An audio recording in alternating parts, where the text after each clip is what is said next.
Helena Bonham Carter, one of my favorites. One of the best actors of her generation who constantly delights us, makes us laugh and makes us cry, and sometimes makes us hate her guts. Not my daughter, you bitch! This woman can do anything, and what a remarkable career she's had in television and the movies, going all the way back to the 1980s. She's a total chameleon, always challenging herself, working with visionary directors, attempting a variety of genres with budgets both massive and small, and so many of her performances have been acknowledged with accolades from audiences, critics, and of course, awards voters. Helena Bonham Carter has received 7 BAFTA Award nominations, winning 1. She's received 4 Critics' Choice Award nominations, winning 1. She's received a whopping 8 Screen Actors Guild Award nominations, winning 3. And in her amazing career, she's received 2 Oscar nominations, winning... Hold on. Is this right? 0. Yes, sadly, it's true. To date, Carter has never won that elusive Academy Award. She gets nominated for things left and right, including 5 Emmy Awards and 9 Golden Globe Awards, but she doesn't often win. I mean, here's how Carter started her speech in one of her rare televised victories. You know, I'm so used to losing, it's quite a strange feeling to win. But it feels very nice. But no, children, if you're watching, it's not about the winning. She had an extraordinary feature film debut, has given us so many indelible characters, but I feel like especially these days, we take Helena Bonham Carter for granted. Her talent and her wit, her expressive face always telling a compelling story. This incredible woman should absolutely have won an Academy Award by now. So what's gone wrong? Who was in her way on her first nomination in early 1998 in the Best Actress category for The Wings of the Dove? Why didn't she take home the gold trophy in early 2011 in the Best Supporting Actress category for The King's Speech? And what are some other performances she's given throughout the years I believe should have been recognized by the Academy? My name is Brian Rowe, this is the Awards Contender, and it's time for my final video of 2023, Helena Bonham Carter and the Elusive Oscar. To start, let's go back to the beginning. Carter was born on May 26, 1966 in London to her mother Elena and her father Raymond. She had no formal acting training growing up, but she used the money she won in a national writing contest in 1979 to pay for her entry in the Actors Spotlight directory. Her acting debut came at age 16 in a commercial, and she had a minor role in the 1983 TV movie A Pattern of Roses. Her major theatrical film debut arrived in 1986 with the much-lauded A Room with the View, directed by James Ivory. In the British romance film based on E.M. Forster's novel, Carter plays Lucy Honeychurch, who develops love for the free-spirited George Emerson, played by the late Julian Sands. Under a Lodger by Alina Lavish. Eleanor Lavish? My goodness. Do you remember Miss Lavish, Mr. Emerson? Yes, of course I do. No wonder the novel's so bad. This film was an incredible debut for Carter, A Room with a View appearing on many critics' top 10 lists and receiving an impressive 8 Oscar nominations, including Best Director for Ivory and Best Picture. At BAFTA, the film earned an amazing 14 nominations, winning 4 prizes, including Best Supporting Actress for Judi Dench and Best Actress for Maggie Smith. Like, what a tremendous film for Carter to get her start in. I mean, she got to kiss Julian Sands and Daniel Day-Lewis, hello. Carter being so new to the cinema scene is likely why she was left out of awards on that first go-around, but with one significant title on her resume, she was off and running. Hell, she even appeared as a presenter that year at the Oscars alongside Matthew Broderick.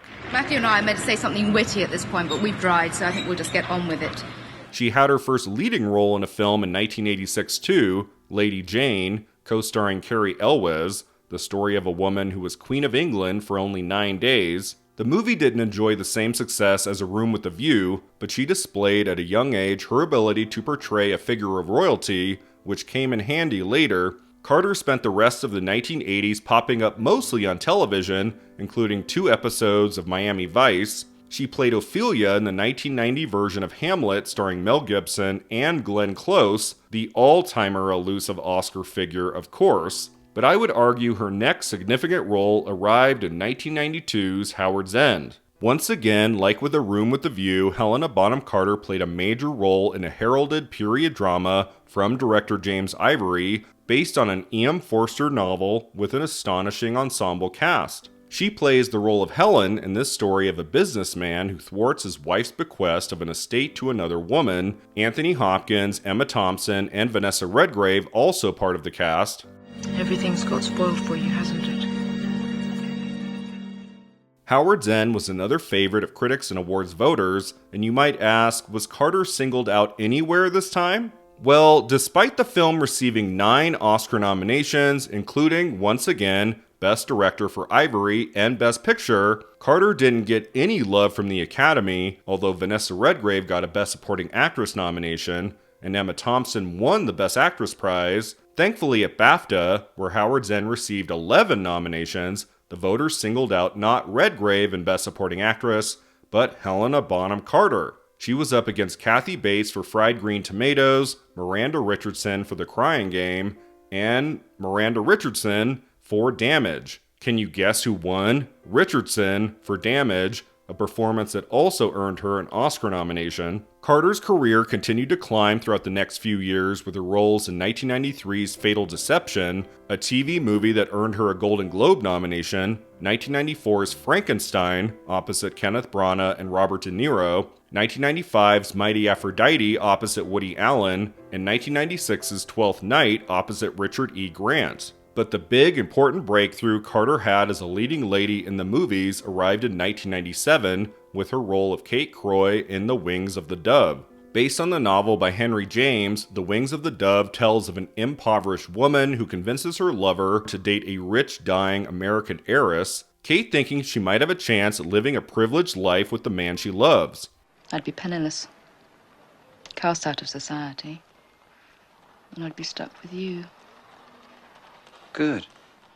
After playing at the Venice Film Festival and Toronto Film Festival, The Wings of the Dove opened in limited release in November before going wider early in 1998, most critics adoring the film and paying special attention to the lead performance by Carter. Her quiet, dramatic power never falters throughout this mesmerizing drama, and her final major moment, an emotionally devastating sex scene that didn't appear in the novel, is a tour de force of acting that shows Kate's vulnerability, as well as the inevitable decision she needs to make. If Carter had been passed over by awards voters for her roles in A Room with a View and Howard's End, they weren't ignoring her now, because from the very beginning of the 1998 award season, Carter showed up pretty much everywhere. After winning Best Actress from critics groups like Boston, Dallas-Fort Worth, Los Angeles, and the National Board of Review, Carter got into all the major precursors, Golden Globes, Critics' Choice, SAG, and BAFTA. She lost to Judi Dench for Mrs. Brown at the Golden Globes, same at BAFTA. At SAG, she lost to Helen Hunt for As Good as It Gets, but wouldn't you know it, Helena Bonham Carter won Best Actress at Critics' Choice that year. There couldn't possibly be this much love for Carter's performance in The Wings of the Dove without some Oscar love coming her way, and in February she did indeed receive her first Academy Award nomination in the Best Actress category, up against Julie Christie for Afterglow, Judi Dench for Mrs. Brown, Helen Hunt for As Good as It Gets, and Kate Winslet for Titanic. Did Carter have any chance in winning the gold trophy on her first go-around? Here's what my friend Cody Derricks from Next Best Picture and I talked about in recent days when it came to this fascinating Best Actress race. This year, the Oscars is interesting because As Good as It Gets wins both top acting categories, and then Titanic wins almost every other award except for the other 2 acting categories and screenplay. I like Helen Hunt in As Good as It Gets. I know that's a kind of controversial win nowadays, but I think she's doing what she's supposed to do there. Judi Dench is fantastic in Mrs. Brown. She probably should have won, and I think a lot of people look to her as the kind of great, loss of that year, and she wins the very next year for Shakespeare in Love. So clearly the Oscars were on their Judi train. Basically, the nomination for Carter was the win here for a couple reasons. First, The Wings of the Dove underperformed in its number of Oscar nominations, 4, the others being Best Adapted Screenplay, Best Cinematography, and Best Costume Design. Another actor being recognized for their performance, like Allison Elliott in Best Supporting Actress, would have helped her chances, So would have a Best Director or Best Picture nomination. Second, the category just seemed to come down to Dench and Hunt, both winning at least one major televised precursor prize that did have more importance attached to it than Critics' Choice at the time. And then there was Kate Winslet too, nominated for the blockbuster movie of the moment Titanic, which completely swept the Oscars that night, winning 11 trophies. Winslet was on her second nomination after Sense and Sensibility. I would argue Carter was in fourth place here, only ahead of Julie Christie, who was Afterglow's only Oscar nomination. With the Academy having to decide between all these lovely performances, they went with Helen Hunt's comedic turn and As Good as It Gets for the win. In retrospect, this victory makes sense, Hunt being swept up in the As Good as It Gets storm, Jack Nicholson also taking Best Actor, the film nominated in the Best Picture category, Helena Bonham Carter in The Wings of the Dove. The film was just too quiet and understated, I think, for her to be a significant threat to win at the 70th Academy Awards, but this nomination was a major boost for her career, and the sky was the limit for where things would go next, even though Carter reportedly said, quote, "When you're up for an Oscar, you just get offered everything. It's fantastic, but a lot of it you're completely inappropriate for," end quote. Her next theatrical film, The Theory of Flight, seemed appropriate for Carter, the actress reuniting with her Frankenstein co-star Kenneth Branagh for a drama romance in which he played a handicapped character, Carter pulling from what she knew of her father, who was wheelchair-bound for years. But then Carter followed The Theory of Flight, the final film Gene Siskel and Roger Ebert ever reviewed on their show, by the way, with a project many likely thought she was indeed entirely inappropriate for. Known mainly for performances in prim and proper period dramas, was Carter the right choice for the chain-smoking, profane, entirely unpredictable Marla Singer in David Fincher's wildly subversive Fight Club? Hell yes, she was perfect. There are things about you I like. You're smart, you're funny, you're spectacular in bed. But you're intolerable. You have very serious emotional problems.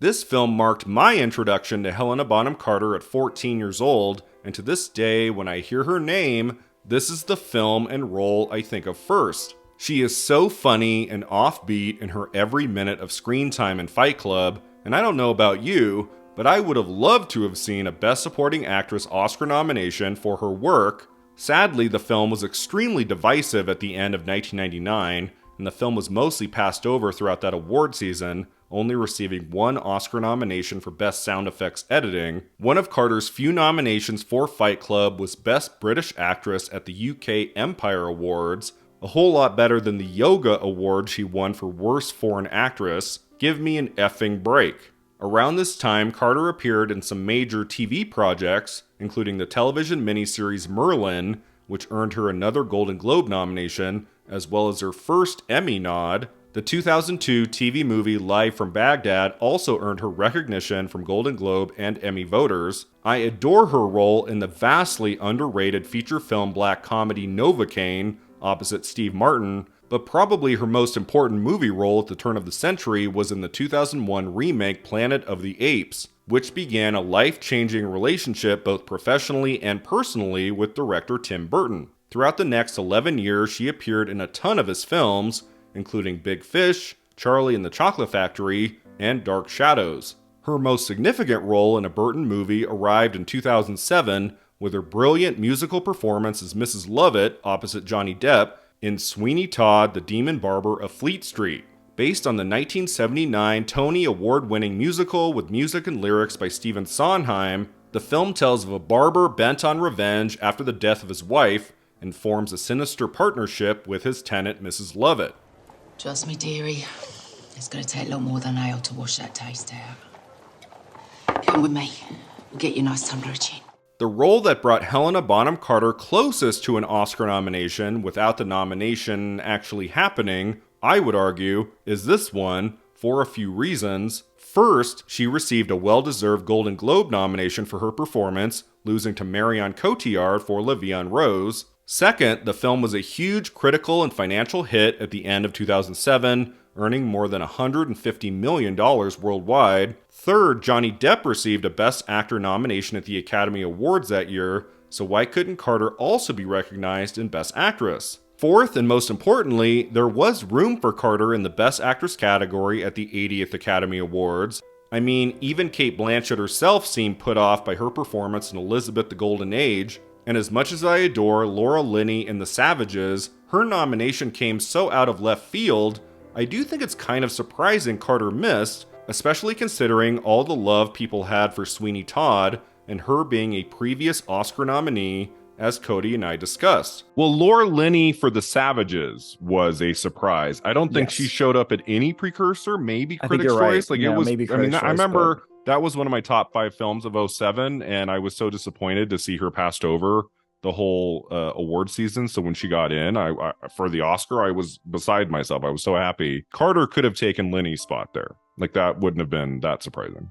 Yeah, I think if Carter got in, it would have been slightly surprising, but definitely less surprising than Laura Linney.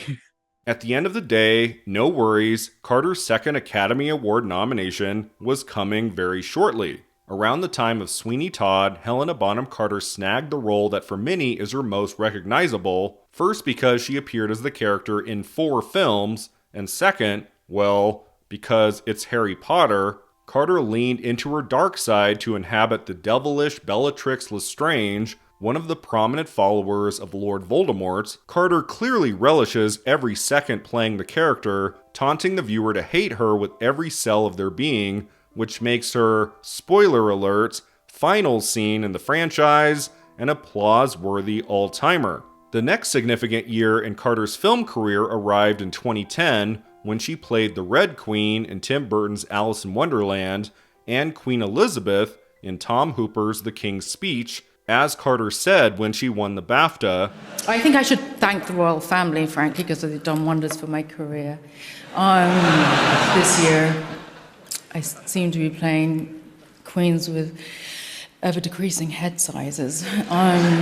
Alice in Wonderland was her giant moneymaker of the year, earning a ridiculous, seriously, $1 billion at the worldwide box office, but it was her end-of-the-year biographical drama The King's Speech that earned her the major accolades, as well as awards nominations. In fact, I would argue The King's Speech was the closest Helena Bonham Carter has come to winning the Elusive Academy Award, for a role more in line with the kind of woman she played in The Wings of the Dove, as Cody and I talked about. It's interesting to look at her 2 Oscar nominations and just see how completely different they are from what I think she's known best for.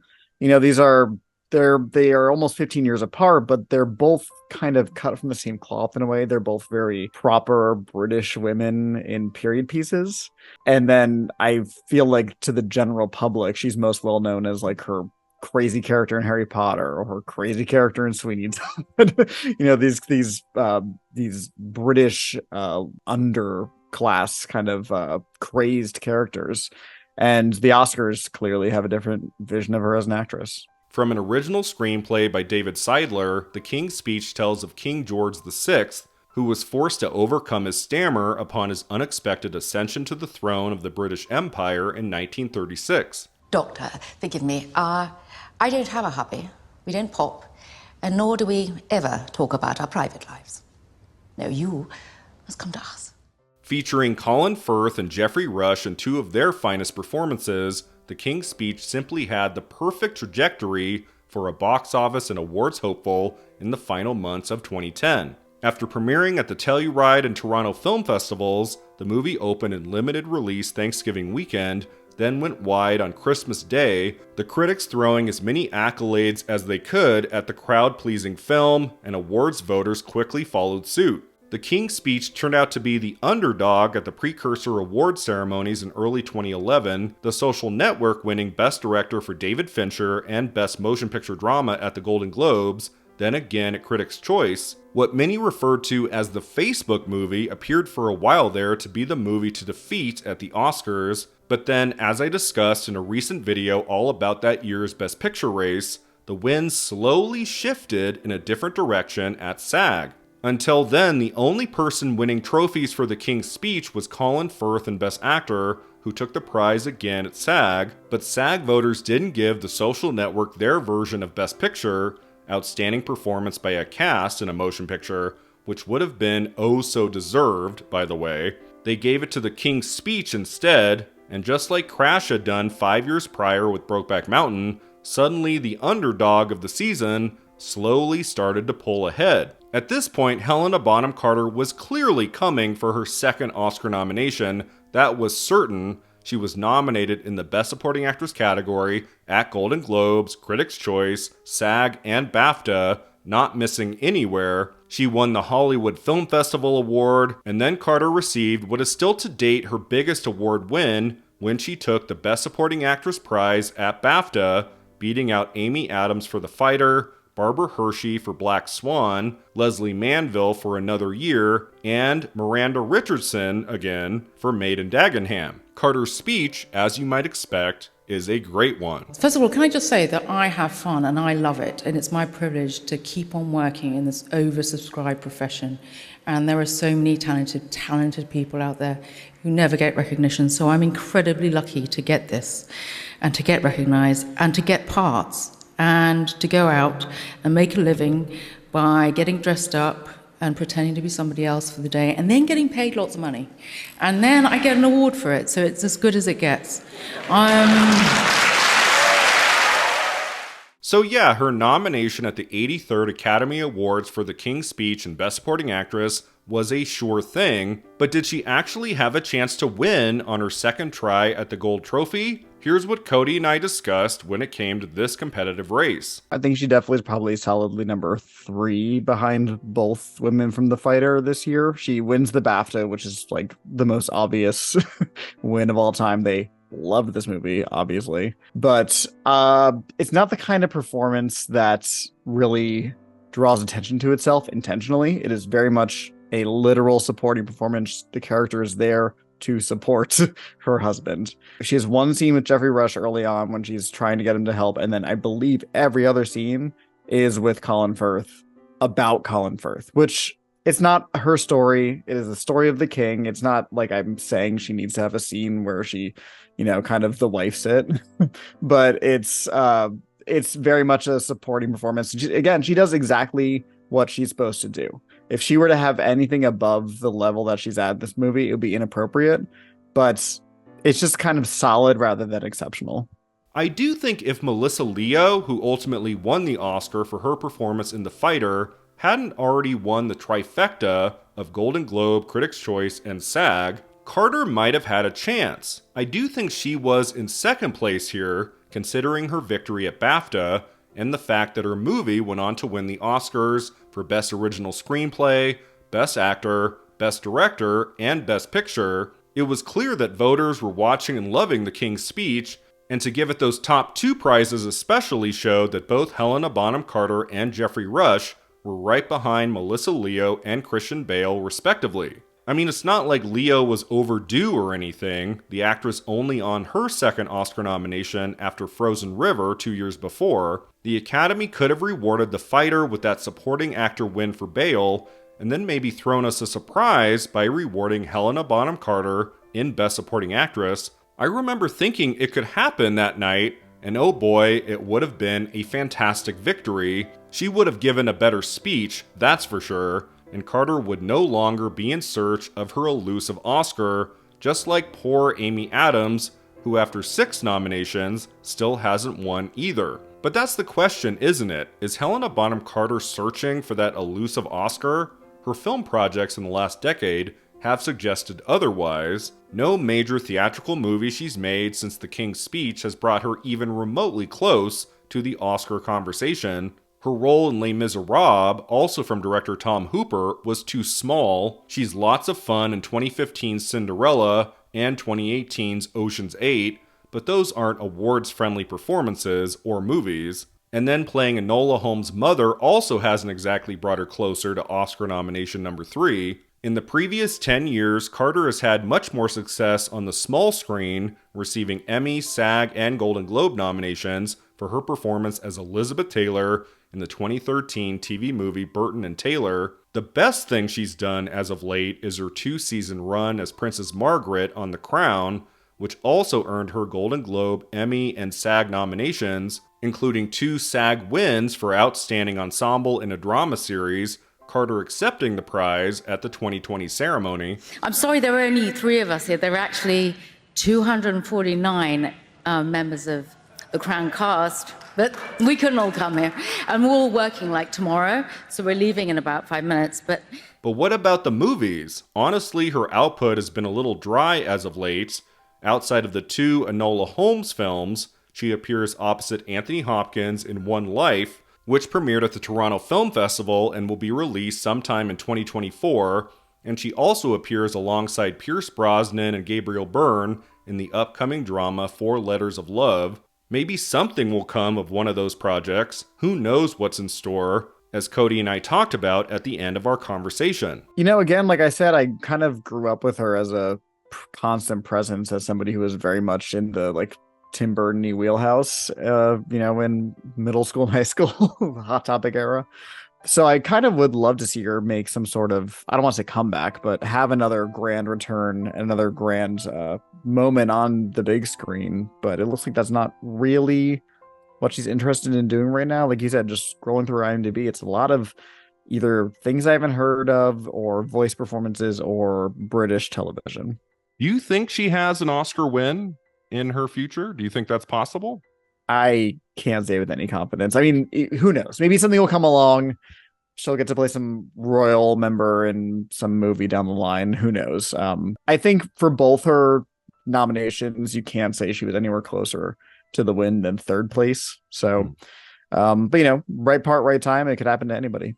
Unlike most of the actors I've discussed in this long-running Elusive Oscar series, I don't think Helena Bonham Carter cares at all if she wins an Academy Award. I bet she would be tickled by it. I mean, she does show up to pretty much every awards event she's nominated at. She likes to be loved, but does she have to win? Of course not. I would love to see it happen someday, and who knows, maybe that elusive Oscar will find itself in the hands of the one and only Helena Bonham Carter when we're least expecting it.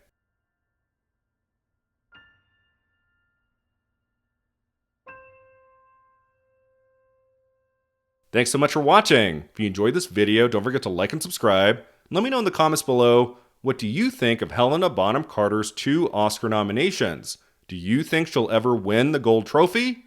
We'll see you next time at the Awards Contender.